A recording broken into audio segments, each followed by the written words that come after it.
Okay, hi everyone. So let's start. So welcome to the Ellis Distinguished Lecture Series. Today we have Elisabeth as our presenter.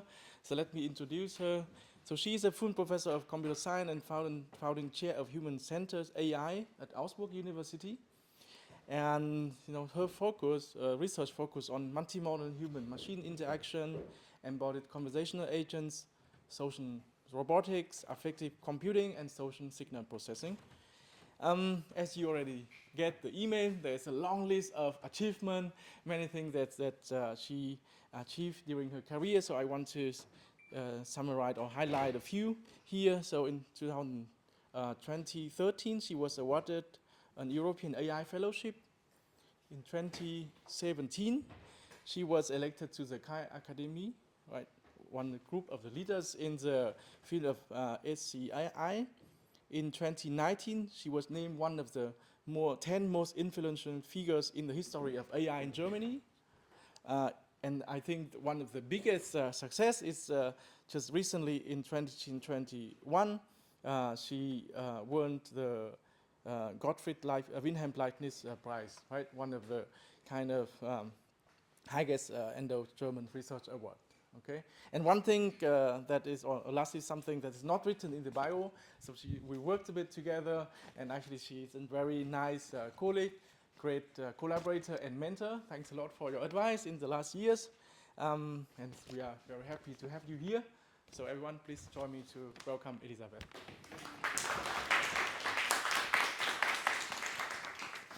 Yeah, thank you very much for the introduction and, of course, the opportunity to give a talk here. Indeed, I have some running collaborations with colleagues from Stuttgart University on the preparation of several international challenges. So today I will talk about AI-supported communication. And I will demonstrate how latest AI technology may not only influence man-machine interaction, but also a communication between humans. Yeah, and the overall objective of our research is to investigate how to achieve social resonance in human-human and human-agent interaction.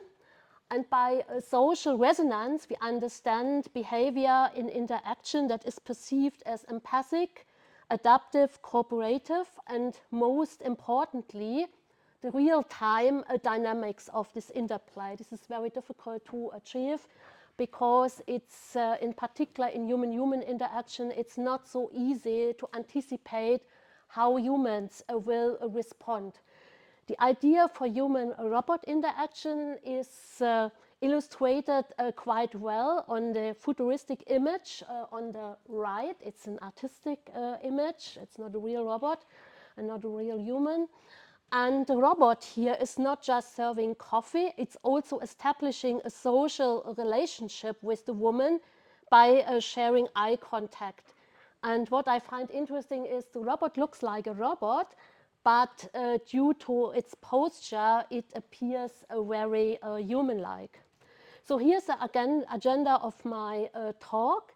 So as a kind of teaser, I will start by quickly presenting a number of examples of socially aware conversational agents we have been developing in the past and are still developing. And after that, I will present recent approaches to analyze social behaviors. That's what I have done the last 10, 15 years. And I will then show that detecting behavioral cues does not suffice to recognize relevant user states. Rather, we need a deeper understanding of social behavior analysis. So when giving the talk to psychologists, they were very happy to hear that we still need a theory. And also understanding the rationale behind the analysis is very important if we use the technology, for example, to socially assess people or to help people as a coach to train social behaviors. I will also talk about the counterpart of social signal analysis, namely social signal generation that came recently up, and I am back again to my roots. So already in the 90s, I was mainly developing virtual agents in collaboration with artists. Finally, I will discuss ethical issues that arise when using AI technologies for human behavior analysis and generation. So here, let's start with a couple of examples. So currently, we are developing Ubidence. It's an agent that provides aftercare management and monitoring of the aftercare process to people suffering from depression who have discharged from hospital. So when talking to medical doctors, it's often the case that patients make progress, but once they leave the hospital, the situation gets worse for them in all kinds of medical areas. So currently we are running evaluation with patients together with the clinics in Oldenburg. Luckily, we got a partner project called Trocohoa. So maybe that's the most international project I ever had. It's coordinated by the University of Auckland in New Zealand, and involved partners are KAIST in Korea, two US universities, the University of Southern California and University of Florida, Fraunhofer and us in Germany. And we got Soul Machines as a partner, as a commercial partner. And due to Soul Machines, we are able to work with very realistic characters. And the goal here is to support a mental health support to young Maori men who have decreased and the increased risk of suffering from depression. In particular, the cultural aspects of this project are quite interesting. A major topic we are investigating right now is the translation of spoken language into sign language, and vice versa. Maybe that's one of the last areas that has not yet been completely solved by AI technology. I quickly present the agent we developed in the Avasak project, and to me it looks like quite good, but hard of hearing people or deaf people are not quite convinced by that. And we developed a new agent in a follow-up project called Bigecko. And so we were able to improve the visual quality. Also, I was very happy when I gave a talk which was then simultaneously translated into sign language. And I told the sign language interpreter, so please translate in language, spoken language, what the avatar is communicating, and she was able to do it fluently. But nevertheless, when talking to deaf people, they tell us, okay, I can understand the avatar, no problem.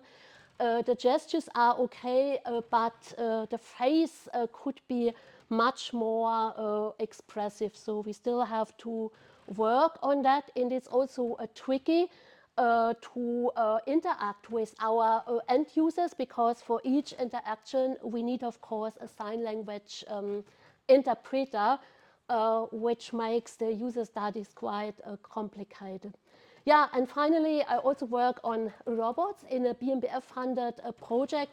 We developed the Viva project, which is now going to be commercialized by the company Navel Robotics. And what you can see here, so we have an interaction between a user and the robot. So you have to do a lot of things that are not really functional, but just serve to convey the impression of a natural interaction. So I just play a short video. Hi Claude, alles klar bei dir? Jo, danke. Bei dir? Danke, alles gut. Willst du was mit mir spielen? Nee, danke, ich muss noch arbeiten. Oh, du Armer. Dann viel Erfolg. Ciao. Ciao. So when showing the video to the general public, after my talk, a lady came to me and she said, oh, you are doing artificial intelligence, and then you have this childish robot, so she did not get the idea that it's really difficult to achieve smooth behaviors, which might be an easy thing for the general public. Yeah, and so we leverage both analytic and generative AI. As I said, I worked a lot on recognizing, analyzing human behaviors. For example, what emotions are people showing? And on the counterpart is, of course, the generative AI. So now we started to create images of people, for example, showing a different emotion or being younger or older than on the original image. I will show you some examples later. So first on the analysis of socio-affective behaviors. So usually you need a lot of data to do this, at least for supervised learning, and the data needs to be annotated, for which a significant amount of human effort is required. And to ease the work, we developed a tool called NOVA for nonverbal behavior analysis, which combines active learning and cooperative learning. So active learning is of benefit because the algorithm can select the most informative instances from a pool of unlabeled data based on a specific query strategy. We also experimented with techniques, for example, when the user is on the move, what is a good point in time to interrupt the user and ask for labeling the momentary state of mind. And cooperative learning is that we share the task between the machine and the human, and of course the human should have the opportunity to correct the data. I show you a quick example. So this is from the Noxy corpus, which was recorded in a European project. So we have German, French, and British conversations between experts and novices. And currently one of my students, he will submit his master's thesis hopefully today, was collecting a Japanese version of the Noxy corpus, so actually Japanese and Chinese, because in Japan there were a lot of Chinese students. And here you see a French interaction, and let's imagine, just for the purpose of illustration, that we are interested in the smiles, and we start labeling part of the video. Then we decide, okay, we have enough, so now we could create a model. And then we use the model to annotate the remaining parts of the video. And the system can indicate parts where the confidence values are quite low. And the human can then decide to check actually the video frames. And we also integrated techniques of explanatory AI. In that particular case, the system obviously paid attention to the background, which does not make sense here. And so the user might decide, okay, this is not really a smile, and remove the label again. Interestingly, so we developed originally NOVA for ourselves, but I would say most interest actually came from a psychotherapy. So we were contacted by psychotherapists. Now one of your people left, and who is now maintaining the system? And I asked them, oh, you are using the system? Yes, we are using it for analyzing psychotherapy sessions. And so we started a couple of collaborations with them. At the moment, the system is also used actually for coaching and training at our universities, so in two faculties. One is the medical faculty in Augsburg, And the future doctors have to learn how to communicate with patients. And they get first some theoretical information, what are good strategies in a conversation. And my colleague Miriam Kunz, she is a psychologist, so she hired professional actors from the theater. You can see one on the right. And they engage in interactions with the students, and the students get also a score for the performance. So the tricky thing is, of course, if the system would not do it right, the students would, of course, complain. And another application we are currently investigating is the preparation of future teachers to conduct conversations with parents, which is obviously a difficult task. And questions we are addressing is, does the AI help to analyze the students' communication skills? What relationships, patterns, or matches exist between the AI analysis and the human assessments? And how do students evaluate the AI-based feedback? So the first thing we did was to validate the tool from a psychological point of view, whether the analysis of the AI more or less is in line with the analysis of a skilled psychologist. So I just play 2 videos.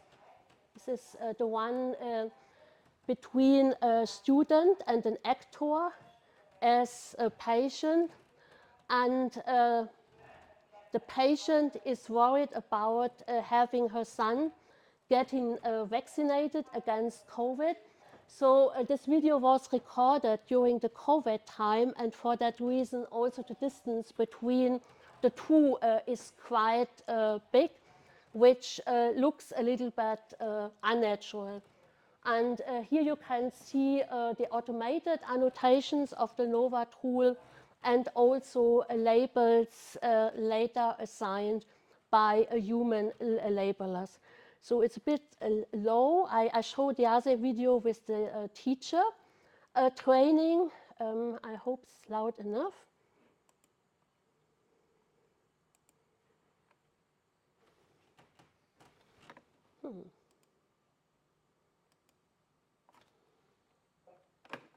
It was maybe. Also erstmal schön, dass wir uns jetzt hier treffen. Ich finde es schon mal gut, dass wir überhaupt uns die Zeit nehmen, die nächsten 5 Minuten, um darüber zu reden.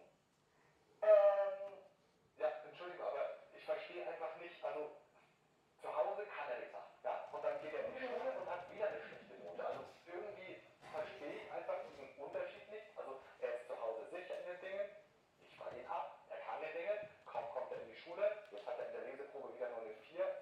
Irgendwas stimmt für mich. Genau, ich höre da auf jeden Fall. Okay, in that case, the trainee, so the woman was quite good. She really managed to calm down the guy in the end by applying the right strategies and finding good solutions for the son.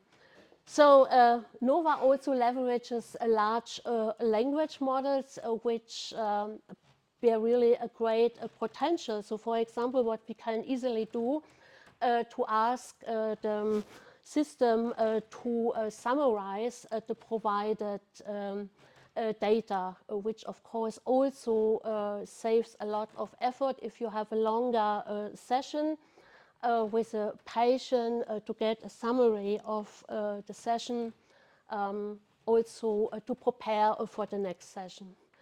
A slightly different application is done in Schwan together with some clinics in Heidelberg, the Technical University of Dresden, and our partners at the University of Munich.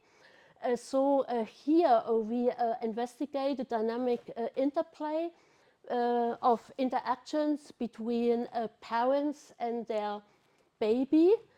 And the goal of the project is actually to investigate the impact of the COVID crisis, which is still there, on child development and parent-child relationships. And the fundament of the project is a paradigm which was actually co-developed by my colleague Corinna Reck from UNIC together with Tronic, which is called face-to-face still face paradigm. So during the still phase, so the parent plays with the baby, and then we have the still phase, and during that phase, the parent turns away from the baby, and when he or she faces the baby again, her face freezes, and the baby must try to make a sense of what is going on. And of course, such a situation causes a lot of stress for the baby, because the baby doesn't know what is going on. And the still phase paradigm is actually a good indicator for the stage of development of young babies. So you can see here the up and downs of such interactions. So when you so young babies, they are not able to regulate their emotions, and they have to learn to regulate emotions by interacting with the parent. And it's clear if, for example, the mother is suffering from stress or even worse, depression, this has a negative impact on the development of the child. And here you see an instance of the face-to-face, the face paradigm, which is, as I said, a validated procedure to assess socio-emotional regulation of infants. So we started to analyze some data we got from our clinical partners with modern AI tools. And in particular, we combined the Dino version 2 architecture, which is an advanced self-supervised learning technique to train models. And it is able to very robustly identify individual objects within images and video frames. So the conventional tools such as OpenPose would not work. First, the baby is too small. So we tested it with some babies in the lab. So it definitely doesn't work for small kids. And also during such an interaction, the mother is always covering the baby, and there's a lot of movement going on. And so the Dino turned out to be most robust for this purpose. And we combine it with wave-to-wake birds, which combines core methodologies of self-supervised pre-training of speech embodied in the wave-to-wake 2 model, and self-supervised pre-training of language embodied in bird. And so on the right-hand side, what you can see is the ICIP annotation scheme. It was developed by our psychologist. So for those of you interested in the recognition of engagement, it's a very sophisticated scheme for labeling features related to engagement, both engagement of the infant and also engagement of the mother or the father. So there is, of course, some asymmetry. For example, the sound of the mother is different than the sound of the baby, and also some other asymmetries, and we have to investigate the dynamics. So I would, at the end of this part of this talk, I would also briefly sketch some activities we did to improve recognition rates. So this is actually based on work done by Michael Black. So we investigate the potential of 3D morphable models to capture expressions induced by shape deformations. This was done by my postdoc, Ömer Sümer, who came from Tübingen and also proposed to use the work done here.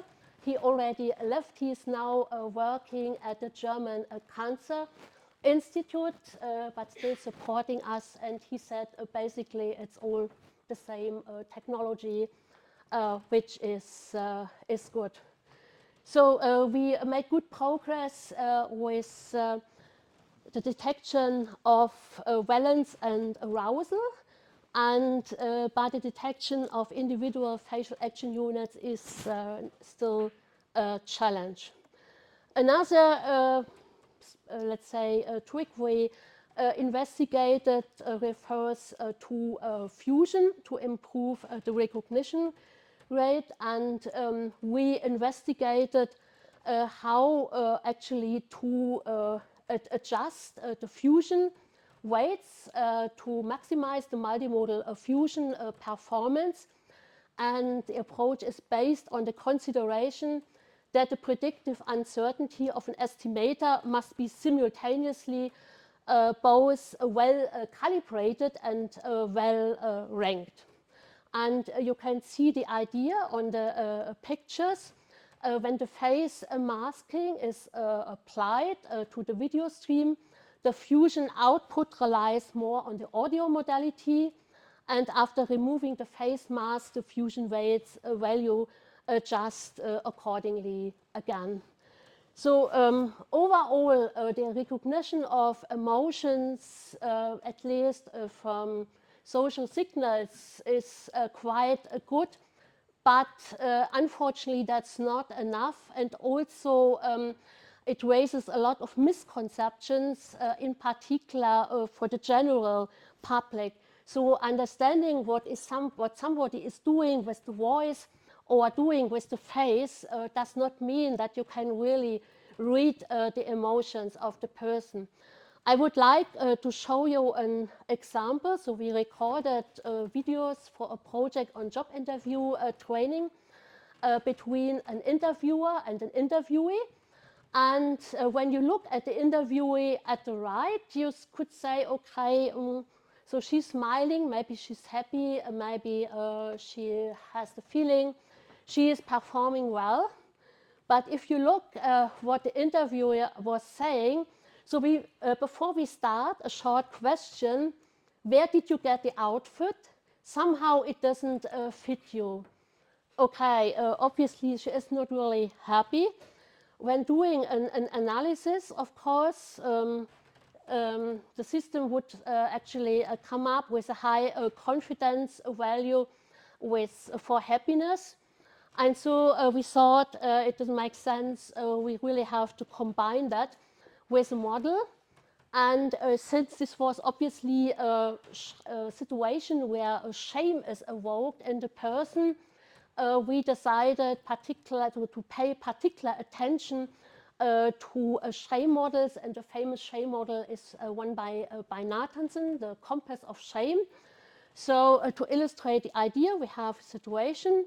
The situation is actually not a good one, directed towards yourself. And normally people feel shame, and there are typical behavioral cues that are shown when people are ashamed or embarrassed. Some blush, or they hide behind hands or look away. And here we have a different behavior.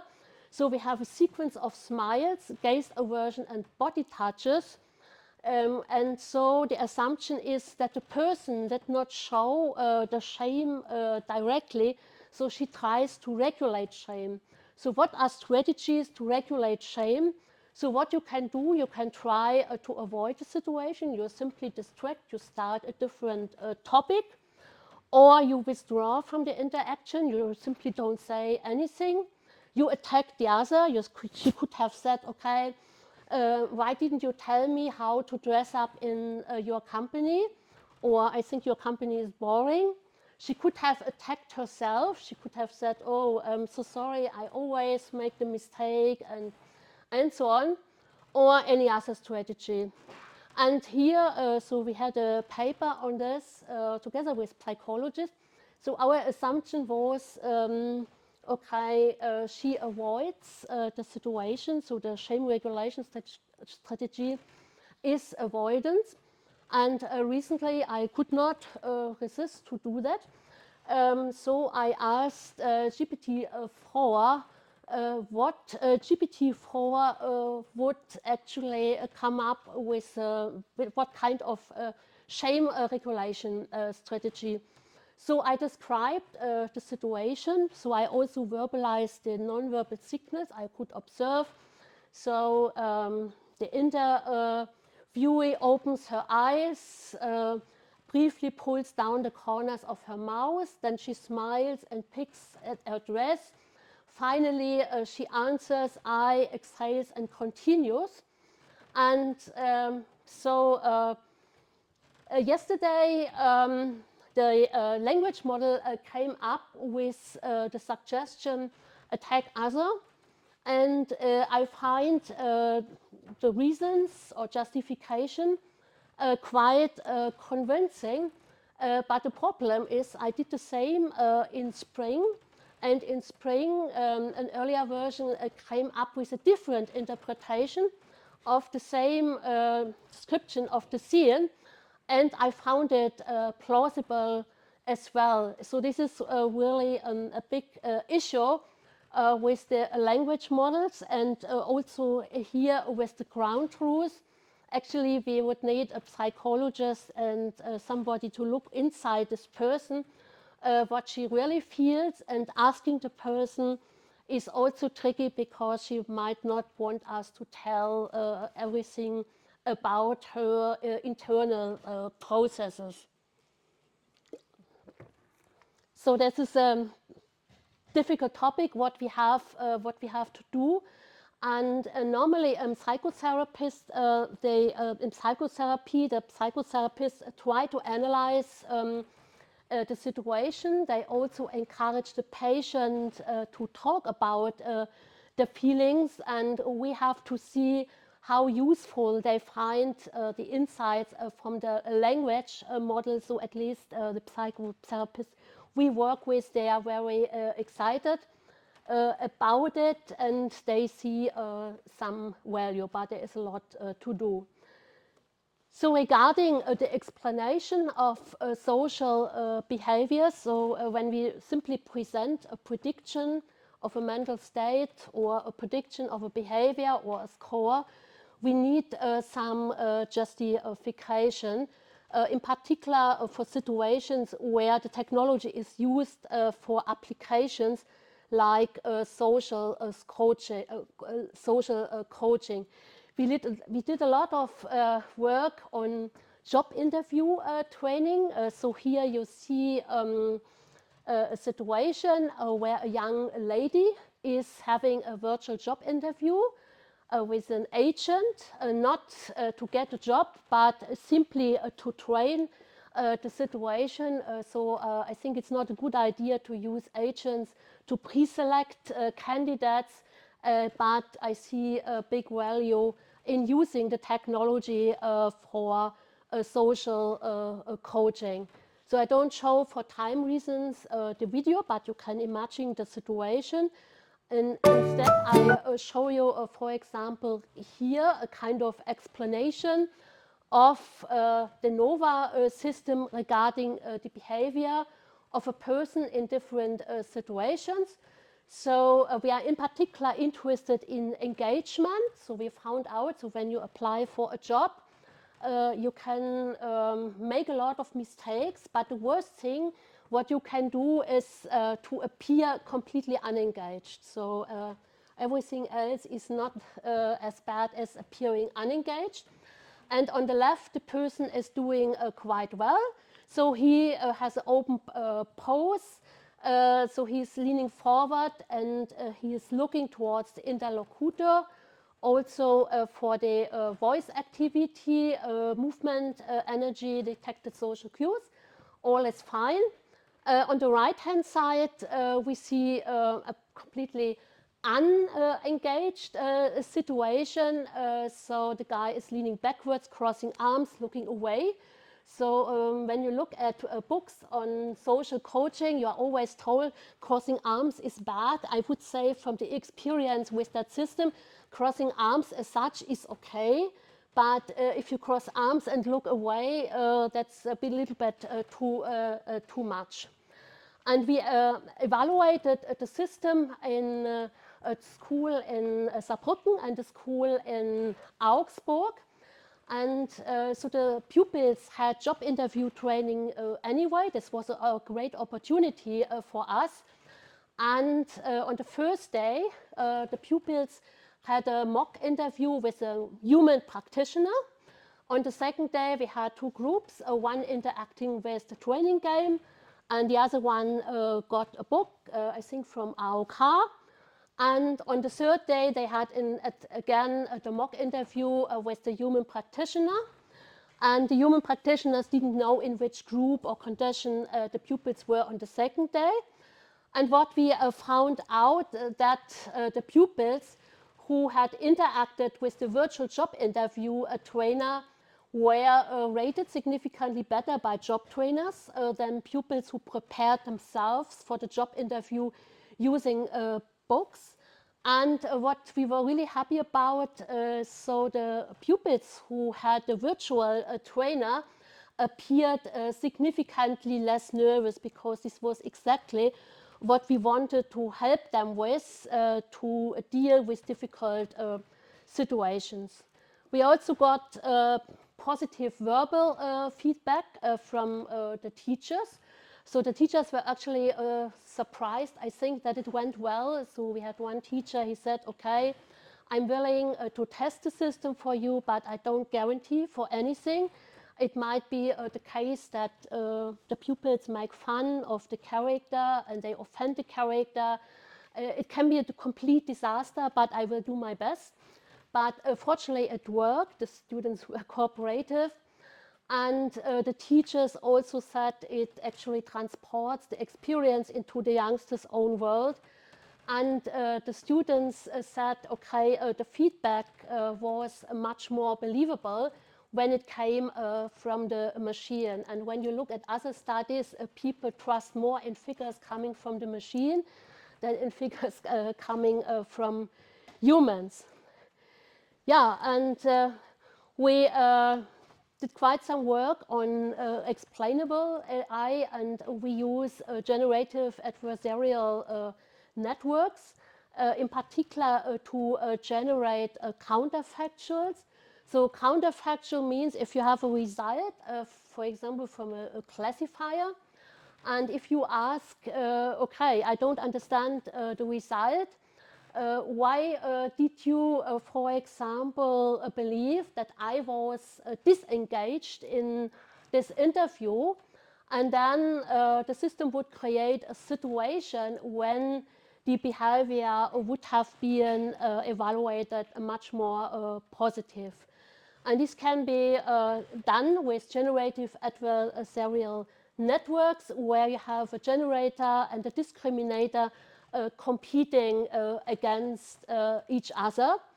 And as a first step, we only worked on the attributes. And here you see the general idea. So the system comes up with a selection of attributes with which the behavior would have been evaluated more positively. And of course, the difficult thing is it has somehow to be a minimal number of attributes, because attributes that don't matter for changing the decision of the classifier should not changed when presenting an alternative world to the trainee. The next step, obviously, is actually to show the person in a behavior that would have been evaluated more positively and not just focus on the attributes. Okay, and the results is actually communicated to the pupil using a virtual character. And we do not only try to help the young people, but also teachers like me. This is done in the Mythos project. So here we confront teachers with a difficult situation, with a school class that does not behave properly. And I just play you an example. I have the feeling one of my former co-workers actually modeled himself. Guten Morgen alle zusammen. Also, Alex, würdest du bitte dein Handy weglegen? Mache ich auf keinen Fall. Ja, gut, so. Auf jeden Fall bei Synchronität. Ich gehe jetzt raus. Ja, bitte. Tschüss. So she was not very successful, and the idea is to play her behavior using a virtual agent to make her reflect what she could improve. So now I would like actually to start on the generation of socio-affective behaviors, starting with the voice and then continue with animations created for virtual agents. And first I would like to talk about a collaboration with the Max Planck Institute in Frankfurt and on empirical aesthetics. And they came up with a very interesting approach, which they call Gibbs sampling with people. And Gibbs sampling with people is an adaptive technique where many participants collaborate to navigate a stimulus space and identify regions associated with a given semantic concept. So they did it for paintings, and in the collaboration with us, we basically focused on the optimization of voice parameters. For example, change the voice so that the voice conveys a particular emotional state. Or here, adjust the slider to make the voice match the face as best as you can. And the hope is by doing this exercise with many participants that we get new insights regarding what makes the voice, for example, convey a particular emotion or convey a particular personality. Let's all pickle tastes fine with ham. So actually here we should have some sound. Hopefully on the next slide it appears. So here to illustrate the idea, so it's a collaborative AI approach. So we have different independent people. We recruited them via a crowdsourcing. So they see the face and they see a randomized voice. And then they navigate various dimensions and they adjust the stimulus until each individual person is happy with it. And then we compute the average and go to the next round. Our plans right now are hazy. So somehow it's not synchronized. Maybe the slides is so it should be synchronized, but okay. So now you see the round of people, and then we should so that in the beginning the voice, maybe some of you have heard it, even though it was quite short, should have sounded more male, but this is randomized, and in the end people obviously decided, okay, this face should get a more female sounding voice. Our plans right now are hazy. And this is the final result. And we did the same with paintings, which was an interesting exercise. So I play first all the iterations. So iteration 0. Smoky fires lack flame and heat. Smoky fires lack flame and heat. Smoky fires lack flame and heat. Smoky fires lack flame and heat. Smoky fires lack flame and heat. Smoky fires lack flame and heat. Smoky fires lack flame and heat. Or 20 iterations, the whole process converges. That is important. And I will just play the iterations. Read verse out loud for pleasure. The fur of cats goes by many names. Hang tinsel from both branches. Poached eggs and tea must suffice. A dash of pepper spoils beef stew. She called his name many times. So here Eat also plants we there get without luck. female. And for the paintings, I only present the final results. Actually, one colleague I showed it to, he said one of the voices sounded Dutch, but I guess the guy was somehow biased by the painting. By many names. Tinsel from both branches. Poached eggs and tea must suffice. A dash of pepper spoils beef stew. She called his name many times. Beef plantain without love. Okay. Okay. Yeah, and so we presented this human-in-the-loop approach for generating speech personalized to specific phrase to 180 US raters. And so the raters confirmed that the created voices match the faces. And in particular, the gender was well recovered in the voice. And the people were consistently moving towards a prototype for the given phase, which was, of course, important to come to some end. Okay, I would somehow. So I now get a program now laden. I have a.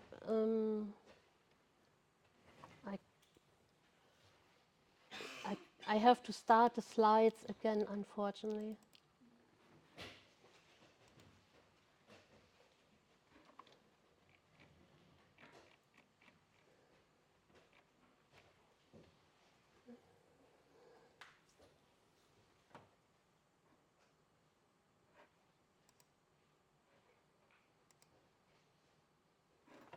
Okay. After the experience with the paintings, we felt encouraged to do the same with the robots, which turned out a little bit more difficult than for the faces. So we presented it this year at CHI, but the plan was actually already to have the paper finished 1 year earlier, and there were a lot of technical issues. When you look at robots, there's also the question what could be dimensions of robots. So here are two obvious dimensions: mechanical to lifelike, functional to social, which of course should influence the voice of a robot. And there's a nice paper by Matthew Eilert, who was the founder of the Cerebroc speech synthesis company, but recently returned back to academia. So he made the following observations in a paper. So this Cosmo robot was built to be cute, funny, quirky, entertaining. And the voice was more or less okay, at least nobody complained about it. And then they decided to an Alexa-style assistant, and there was a mismatch between the robot's intended function and its voice. So you cannot do that. You cannot give a robot a different function. For example, take an industry robot to care, and then don't change anything in the design. Another interesting observation was done for Jibo, a social robot, very minimalistic. And because it was looking like a robot, or at least not like a human, the developers obviously thought, okay, let us just give it an unnatural voice. But here we have a mismatch between unnaturalness caused by a poor speech synthesis and the designed unnaturalness that supports a robot personality. So unnaturalness is not the same like unnaturalness. And regarding the Viva robot, actually I thought the voice was done quite well, and I asked the colleague from Naval Robotics, what voice did you use? Did you use the a cappella children voices? This was my guess. And he said, no, this was what we started with. But then we found out that the voice, the children voices of a cappella are too natural for the robot. And so we decided to use the a cappella female voices and increase the pitch to make it sound more natural. But this was manually done, and we actually tried to convey the approach I showed you for the paintings to robots. So present people with robots and have them in a community navigate through the stimulus space. And one difficulty was obviously that people had different imaginations of the robot. And also in the beginning, most people thought, okay, it's a robot. No matter what it looks like, it should get a metallic voice. And so they exaggerated with the special effects. So this was quite some work to tune the algorithm, but in the end, it more or less worked. And I show you some examples. So first, the randomized voice we gave to people, and then the final voice. Time brings us many changes. Time brings us many changes. So that was the result of the community. Then Time brings us many changes. on the right. Time brings us many changes.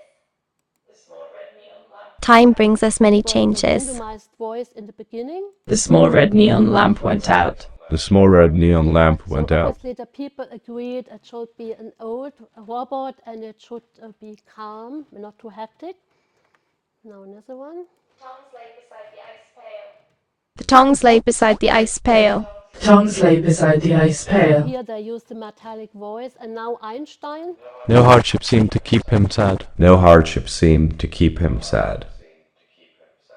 So people obviously thought old and thoughtful, but the real Einstein sounds a bit different. Yeah, so we did a big a study with nearly 2,000 participants. And because we had 175 robot images for which we had to tune the voices. And then participants had to describe their impression of the robot and the matched voices. So different group of people using another paradigm called open-ended labeling. And we were able to show that the participants converged towards specific voice prototypes that either enhanced or aligned with the attributes associated with the static images of the robots. And overall, this shows the significant interplay between visual and auditory perceptions. And here we did not even consider the dynamics of motion. Yeah, as another example of behavior learning, so we developed a real-time neural listening behavior generation for socially interactive agents. So we got a data set of a psychotherapist in a session, and we thought, okay, psychotherapists are good listeners normally, and if we want an agent to learn good listening behavior, so a therapist actually present a good model. Just by coincidence, I met this psychotherapist at a conference in Berlin in spring, and he said, "You should know." He said, "Do you remember me?" And I said, "Sorry, no, I don't remember you. Should I remember you?" And he said, "Yes, you should remember me because you are analyzing my data." So it's always a small word. Yeah, and so what we do here is we predict therapists' facial listening behaviors based on the patient's audio-visual cues.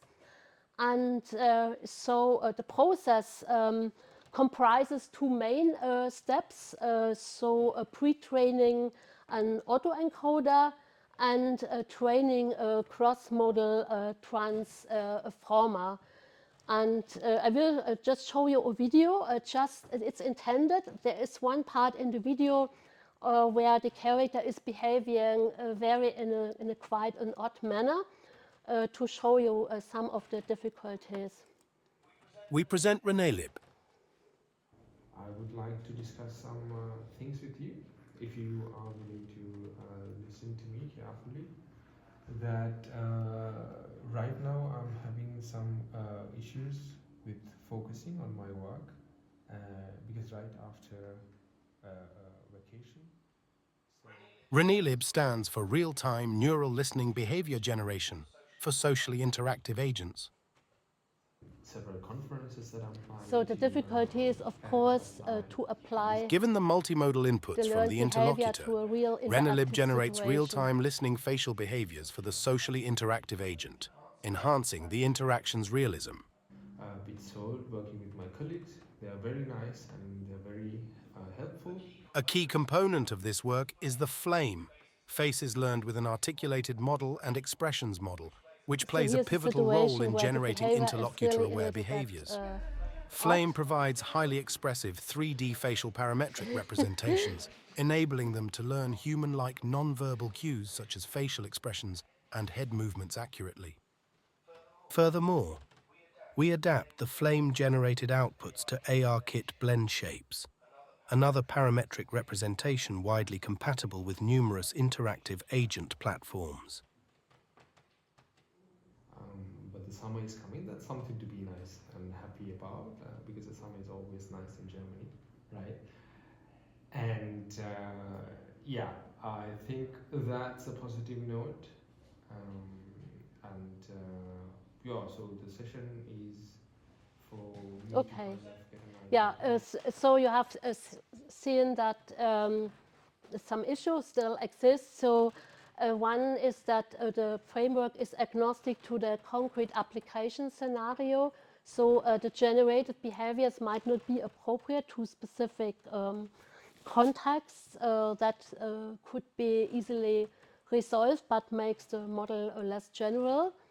And we trained a model for a specific therapist to represent nuanced individual behaviors instead of a model interpolating between different persons. But to validate the model, we would also like to have an agent learn behaviors from different cultures and check whether people recognize the cultures.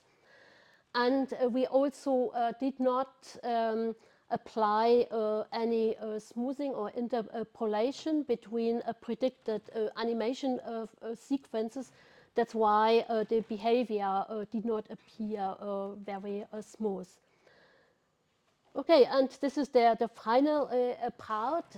So the techniques we developed can also be used actually to augment the user's conversational skills apart from training users. So I have a dissertation student who is actually also in the situation that he has difficulties to proper articulate, and he has the intention to make the devices that exist for augmentative alternative communication more expressive.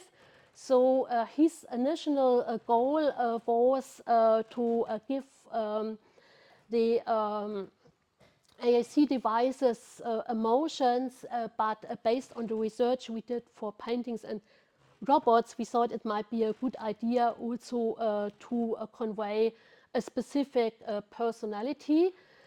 Interestingly, we don't know why, because I think it's a great opportunity.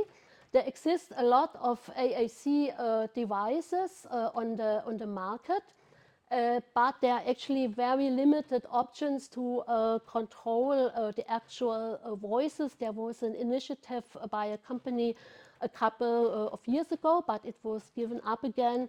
So, but my assumption would be, or my prediction would be, that will change very soon. So we run some studies with users, and so one of the users told us, okay, all kids in my class got such an AAC device, and everybody in my class got the same voice. This is somehow funny, and we were not aware of it. So even people working on AAC, they said, oh, I have never thought of this, that everybody is talking with the same voice, because normally so many AAC users don't meet. And we developed an adaptation of the system we had for the robots. We made it a little bit simpler because the users often also have motoric disabilities. So we decided that the user should only have to make binary choices, and in each iteration we play two voices. The user decides which one he likes better or she likes better, and eventually the voice will converge to a fitting voice. So to this end, we used evolutionary algorithms. So we start with two random speaker embeddings. We create speech using the two speaker embeddings. We present the voices. The user selects the better voice. We mutate the corresponding better speaker embedding, and we only keep the better speaker embedding and the mutated one. Just to give you an example, so we start with randomized voices. And then the user has to pick one of the voices. So here the female voice was picked and then mutated. And in the middle we have a situation where the voices sound really bad, but the system is able to recover.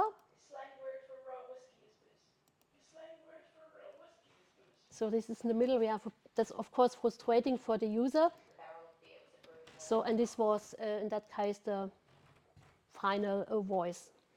Okay, we are currently running a study to find out whether users accept such an adaptation mechanism, whether they would like to adapt the voices themselves, or ask somebody from the family to create a voice. And it's a bit tricky to work with these users because they have difficulties in articulation. Some of them also have intellectual issues. So we just finished to transcribe all the interview data, but it was actually much more difficult than we thought.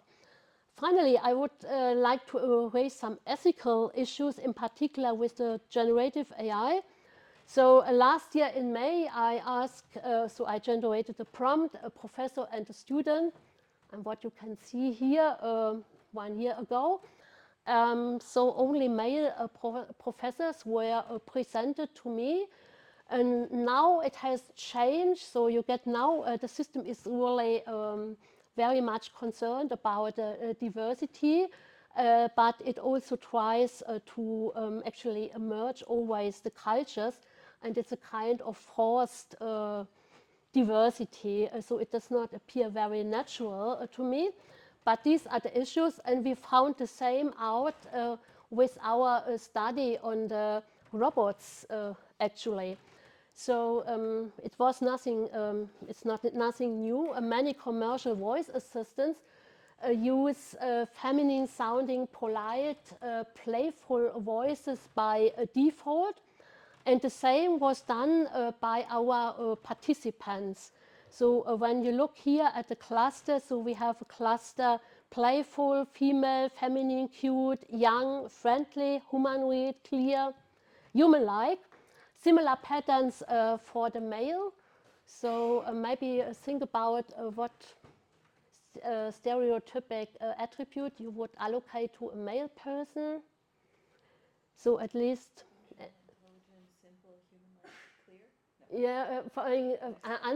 unemotional. So I found this interesting that the men were actually considered unemotional. And when you submit to the CHI conference, it's like for a journal, you have a rebuttal process. And one reviewer said, okay, you pointed out some ethical issues, but you don't do anything against it. So maybe we cannot take you serious. So for the final version, what we did, we checked out a gender mainstreaming training course, and we told the participant to do the course before engaging in the experiment. We also tested whether they actually learned something from the course, which was the case. But it did not change anything for the manipulation of the stimuli. So there is obviously a difference with things you do conscious, in a conscious and unconscious manner. Yeah, and the problem was raised by the UNESCO with the Siri and Alexa speech assistant. Their attempts to actually generate genderless voices. There's also an idea, it was just an idea, I found that interesting, to generate voices with an AI accent, so that users always get reminded, okay, it's an AI, it's not a human. But the general question is, should we exploit or avoid stereotypes? Astrid Weiss, so she is a psychologist working on robots, she said bias is good because bias also helps us to survive, so we cannot abolish all the bias. And also the question is, when you have, for example, a robot in a home for people who only have 1 more week to live, and when they would like to have a voice sounding like somebody in the family, and even if it's cute and young and whatever, maybe it's not the right point in time to educate people. I was making the statement in front of the German ethics board, so nobody complained. So I felt encouraged, and I said the same in a virtual talk. And so one guy said, okay, I find this important what you said, but somebody else was very annoyed about it. So it's very controversial what to do. Yeah, and finally, my conclusions. So I think AI technologies can serve as powerful tools for training and enhancing communication skills. I think it's also a perfect application for emotion recognition techniques, which are discussed quite critically. And learning by doing is a very powerful paradigm. And also some people actually prefer to do the training with a machine and not with a real human. So I always feel embarrassed when I give talks to my partner, and he's also very critical. And so, so sometimes a machine should be easier. And also the technique can help to break down communication barriers. So with the sign language avatar, we have a lot of discussions because some people believe, okay, the sign language interpreters will lose their job. But on the other hand, if you are dependent on the technology, so it's always two sides, whether it's more important for people who have a handicap to give them more autonomy or to make sure that nobody loses the job. Then analytic and generative AI can facilitate personalized expression and allowing individuals to communicate in ways that match their unique identities and preferences. For example, when you lost your voice. And of course, it's very important to avoid stereotypes. So LeCun once said, is AI the problem or the solution? Maybe we would have never learned or not learned so drastically about the biases and stereotypes without the AI. Who knows? And that is the end of my talk. Thank you all for your attentive participations. Your engagement has made this session truly meaningful. So it's a bit exaggerated, so it's fully AI generate. I would not have said it like this, and this was also to point out that AI might somehow change the style we communicate to each other. Yeah.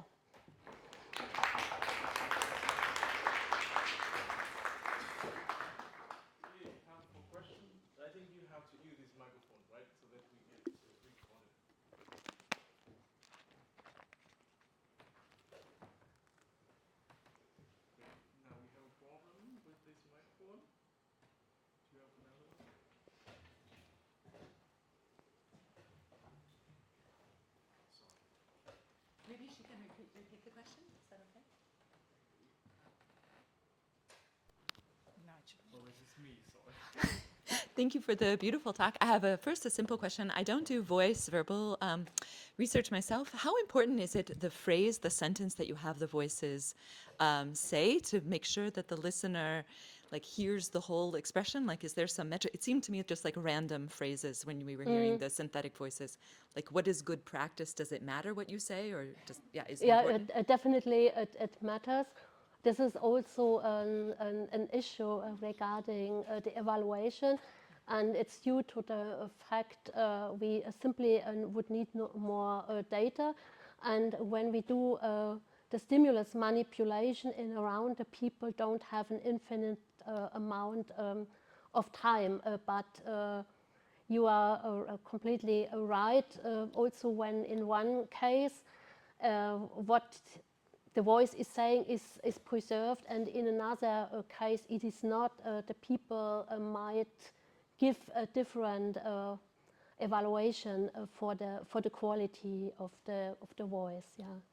Thanks. Oh, it's really nice. Am I talking into the right thing? I guess. Yeah. Okay. And I really love seeing these systems you've actually built, because I think we learn a lot by having artifacts like that and experiencing it. I have basically two questions, I guess. So you mentioned that real time is very important, but I think for this to be really natural, I anticipate what people are going to do. So it has to be even faster than real time. I need sort of a theory of mind so that my reactions anticipate what you're going to do. Is that something that you've dealt with? Yeah, it's a good point. So anticipation is very important in the area of animation. Of course, it also has to be done well done. It should not be too fast, then it would be unnatural again. And the thing is a little thing in timing that does not match will destroy the complete illusion. I was also with the therapist example a little bit. So in the end, I would maybe go for a different application because the people who test the system normally don't engage in therapy conversations, and so they all feel a little bit awkward. And then we have the behavior of a therapist, which might not match a natural situation. So it all has to fit together. And maybe it was first I thought it's a good idea. We have the data of the therapist, and he doesn't mind that we use it, analyze it. Maybe he is also interested in getting like an avatar in the end.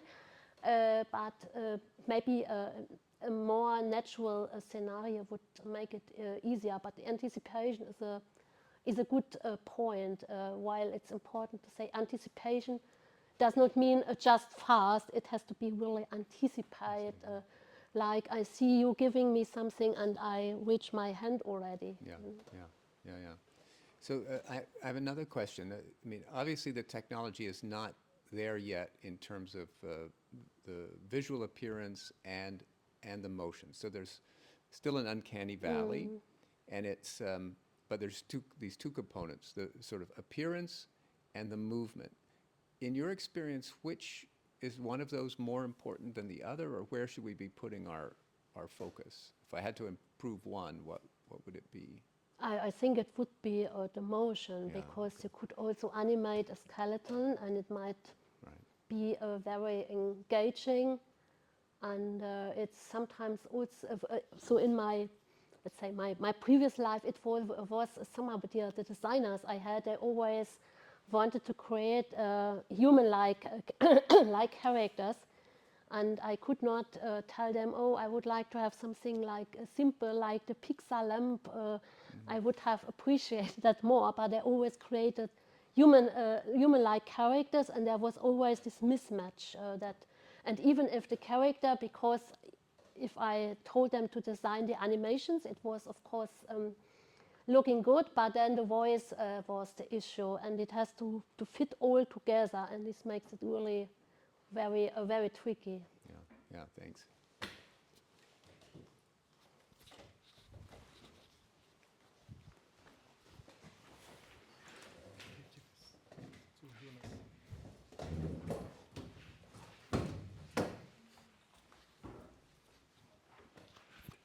Thanks. This is really fascinating. I was actually really fascinated by your analysis of these interactions that you had pretty early on, where there was this teacher-parent conversation. And one thing that I find, I mean, I'm not an expert at all in this stuff. One thing that I find very hard to imagine is how you can get from a very superficial level of certain features like smiling and stuff to something that is at a deep strategy, how you should lead such a conversation with a parent that may get very annoyed. And you had a similar example with the interview, try to not to look unengaged, right? So that was one specific example. But other than that, I find it extremely hard to imagine how there is kind of a strategic kind of substantial way of explaining what you should do, and especially taking into account that individuals are so different. So imagine I'm a very smiley person, I go to this interview, I will come across completely different than when I'm not like this. And it may not be a good strategy to kind of change some superficial features, because you're supposed to do that because it comes across as very unnatural. So my question now is, how far are we from getting feedback that is really kind of giving, I don't know, more of an explanation, in the sense that I would really call an explanation as an intelligent person, how you should try to maybe change your behavior. I'm not sure whether I'm clear. So regarding explanations, so I already had lectures on expert systems, including explanatory strategies of the old rule-based stuff, and these were real explanations. So what we have nowadays, normally it's just visualizations, and the user has to make sense of it. And normally it's maybe appropriate for the data scientists, but not for the end users. What you say regarding the behaviors, so in the at least for the medical conversational training, so the students get strategies. One is called, for example, nurse. N for name. So if somebody tells you, okay, I feel very bad and blah, blah, blah, you should name the emotion. Then nurse, understand, respect. If the patient tells you, I do so much for my family, you should tell the patient, oh, I really, that's great that you care so much for your family, and so on. I think at that level, it's not that difficult. So my colleague, so the task for the students is, okay, you have a conversation. At least once you should mirror the emotion, and you should confirm understanding, and so on. And the other things you mentioned, actually they speak completely for the use of virtual agents, because this is something that's not rule-based. It's like when I tell you, okay, how to dance, and you never practice, and you fell, you lose your balance. This is something you have to train all the time, and for that the characters are good. And for some people, the statistics are also convincing. I was in a press training for female professors, and we were shown 2 videos of a female politician and a male politician, and I thought the female politician was behaving in a better manner, and the teacher told us she is moving too much, and I thought she's not moving at all, the man is moving much more. So I did not believe the teacher. But maybe if I had seen the statistics, I would have seen, yes, it's really something to improve. And there are specific things you are told by other people you could improve. For example, in a conversation, you don't make sure that you involve all people, you only look at one person, you should move your gaze, and so on. This is something specific you can train, and you can train it in a safe environment.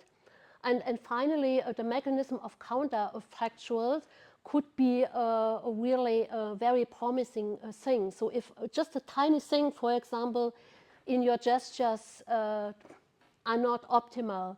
And if I play you a video of you with one detail in your behavior improved, then you have the feeling, oh, this is just a tiny detail, that is something I can manage. If I show you the perfect moderator or actor on TV, you say, it's not me, and even if I adopt the behavior, it would not match me.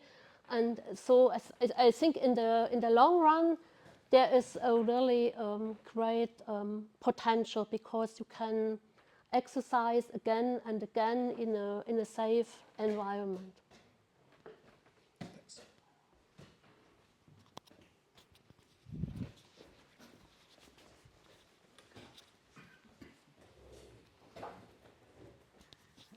Thank you for the talk.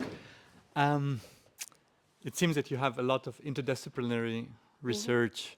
I'm wondering about your experience working especially with psychotherapists. What was the most challenging thing for you working with people from psychotherapy, with psychologists in general, when you...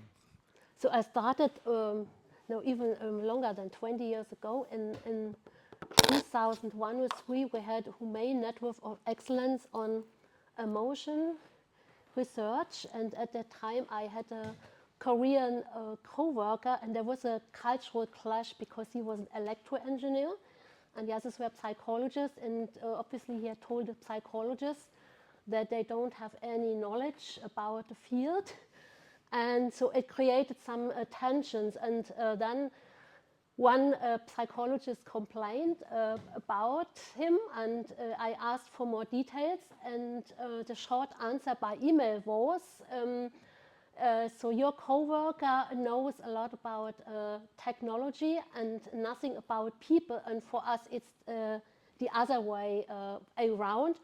But I must say, when he did his habilitation, he voluntarily invited psychologists to be on the committee, so it requires a lot of communication. And so now I would say after many years with a psychologist, there is no issue at all. And then I thought, okay, maybe I'm good at interdisciplinary work, but then I had another experience. We were supposed to create a virtual reality for a historical thing in Augsburg.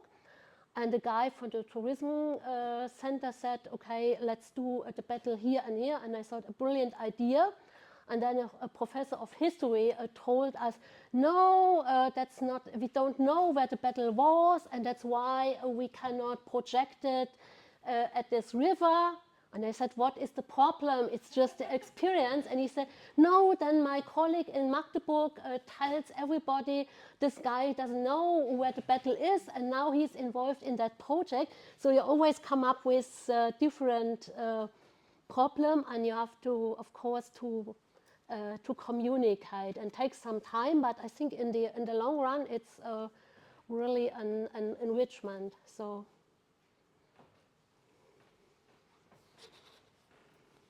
Actually, I have a question. So actually, thanks for the talks. Actually, it's quite interesting to see the work on voice generation. But in general, I think it's quite challenging to evaluate such generative AI, right? We don't know when to stop working on this. And sometimes you mentioned it works. So actually, what is your approach to evaluate such approach, right? When you do, matching face and voice. I mean, what is the criteria to stop saying that, okay, now the approach works and we can be happy with the result? Is one question. Actually, maybe, yeah, you answer first. Yeah, so for the crowdsourcing experiment, so we had we asked the people how satisfied they were with the result, and we also checked how much they converged, and when a certain threshold was reached, we stopped the exercise. But of course, it could also be the case, theoretically, in the end, they just said, okay, it's okay, because they got tired, but of course they didn't know how the other people manipulated the stimulus, and so this was more or less an objective criterion. And of course, it's frustrating when you do the manipulation, and in the middle it gets worse, and then you think, oh God, now I have to do it again. Another tiny detail is when you work on the collaborative learning, right? You let people and try to manipulate the voice, and then it's at some point come to this fitted voice. So the question is, I mean, is this fitted voice also depends on the group of people and what you are asking for? Because you mentioned something like 2,000 people try to do the They work did not do the same voice, so we split the task. So this was just 2,000 because we had nearly 200 robots to give a voice, and that's why we needed so many people. Okay. So did you look at the different in terms of fitted voice? If you have different group of people, you know. Yeah, that's something that turned out to be too complicated. So in the beginning, we had to frame it a bit. When you give people a robot and say create a voice, some people think, okay, it's used in industry. Others think, okay, it's used in the hospital. And then the people create different voices, and then you don't have the standard distribution, and you would have actually to split the people depending on what they have in mind. So we had to make sure somehow the task was well defined, and for the paintings it worked much better than for the robots, maybe because some people have seen the robots on TV or in a movie and the others haven't, and this was much trickier. Thanks.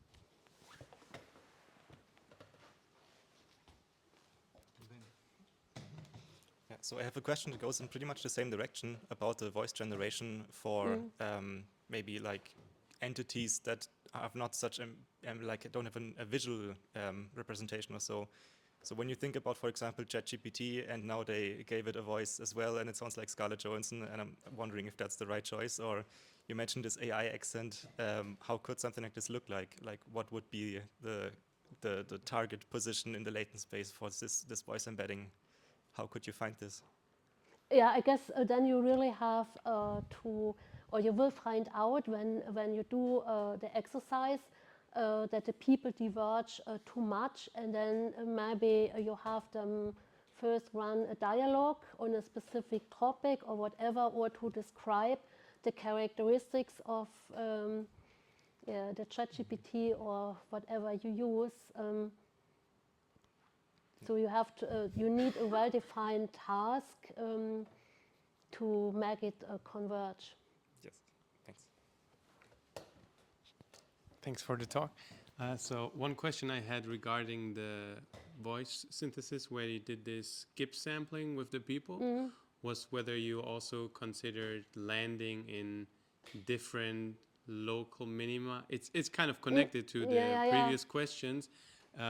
But I was especially interested because you probably do this optimization in like a high dimensional latent space of the models, I assume.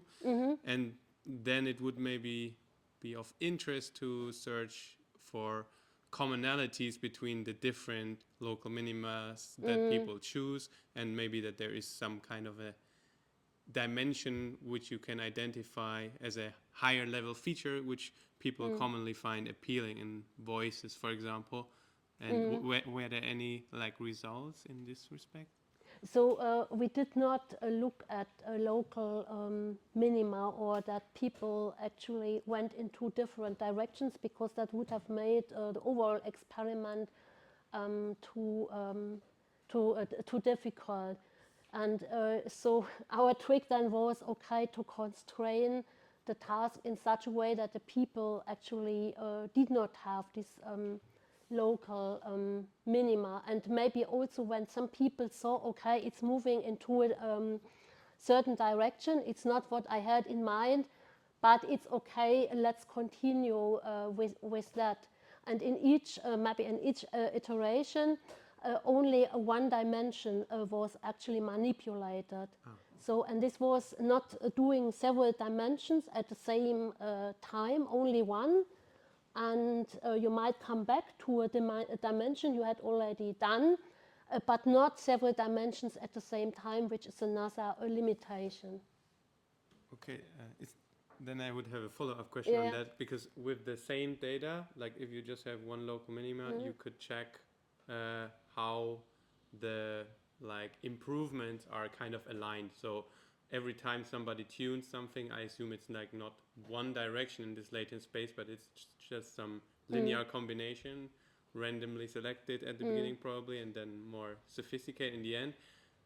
But if there is something like what I described earlier, with a common feature that people find appealing, then these directions of change should, in some dimension, for example, always cumulate over this process, even though they go to different minima that they don't agree that well with.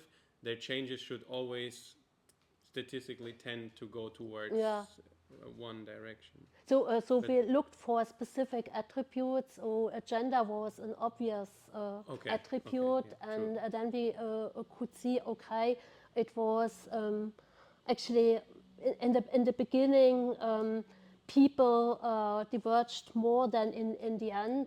So for the gender, it's easy somehow to agree, but it does not work for all attributes. So for personality, it might be more difficult. Okay, thanks.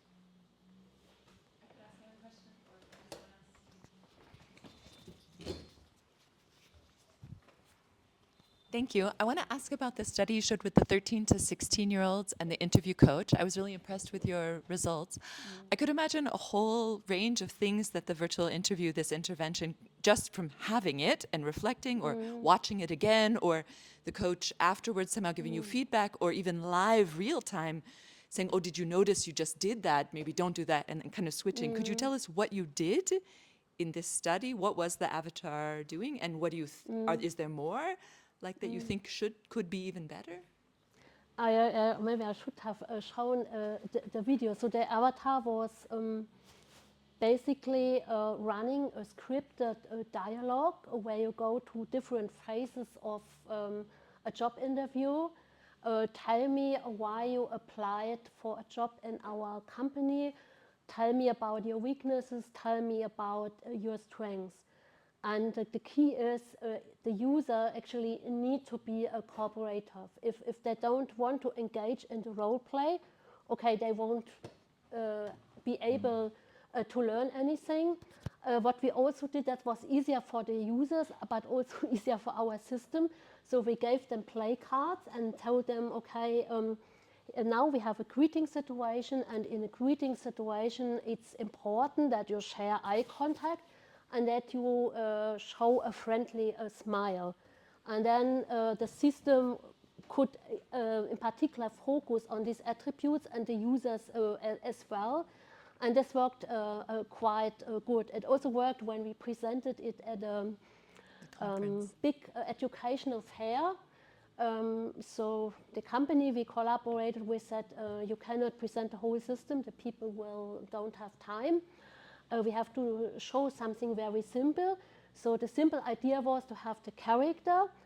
You had to greet the character friendly, and then you got an evaluation, and everybody at the big event wanted to know, am I a friendly person? This was somehow, a very good application.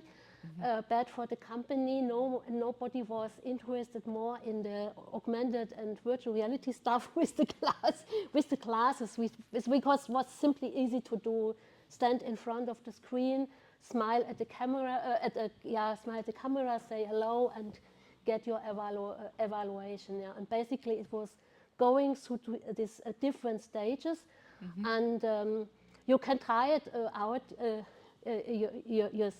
Yourself. So once somebody asked me, oh, I got an interview for a professorship, what are the usual questions? And I gave him some questions, and then he said, thank you very much. And I said, no, you answer them here and now.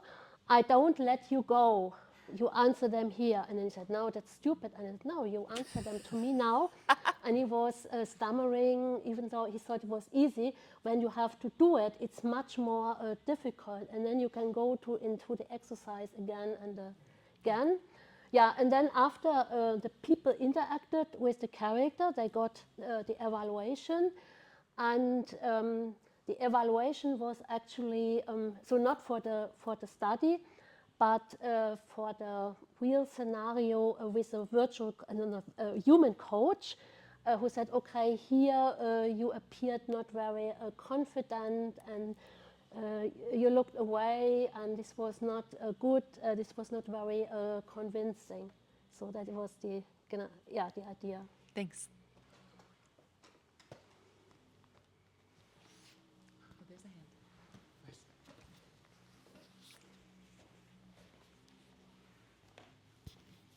So as you mentioned that the avatar has some predefined scripts in terms of asking the questions to the interviewer, but based on that you read the behavior, but what if based on the answers you follow up the questions, that will grind you much more, like usually in the training as well or in the interview as well. If you are asking or some particular questions, and if the interview is answering those questions, based on that how much the ability to identify the content and the grasping understanding all those content, and based on that again asking the question on the top of that. So it's not regarding just the predefined script to ask the questions, but is there any scope in this way you are thinking that we can improvise this, like the training or the interview process much more better, or what's your thought on that? So it had to be very robust when we brought it to the school, and also we did not want to limit the participants. So you have to answer or you should answer the questions by the avatar as you like. You are not limited to a certain vocabulary or whatever. The character will understand, and your behavior will be analyzed. And that was before we had all the advances with the large language models. But even then, to make sure the conversation has a structure, you would have to give the script in the prompt to have a guided interview. Yes. And it's also important for the training. Of course, you can have a conversation on anything, but you would like to focus on the job interview training. And what we also did for the study, so we had the certificates, the CV of the people, so the character could refer to the CV, but it was not in the sense that the character was able to understand everything the user was talking about. Okay, yeah, got it. Thank you. Any last question? Okay, otherwise I suggest that we should close the session, and thanks, Elisabeth.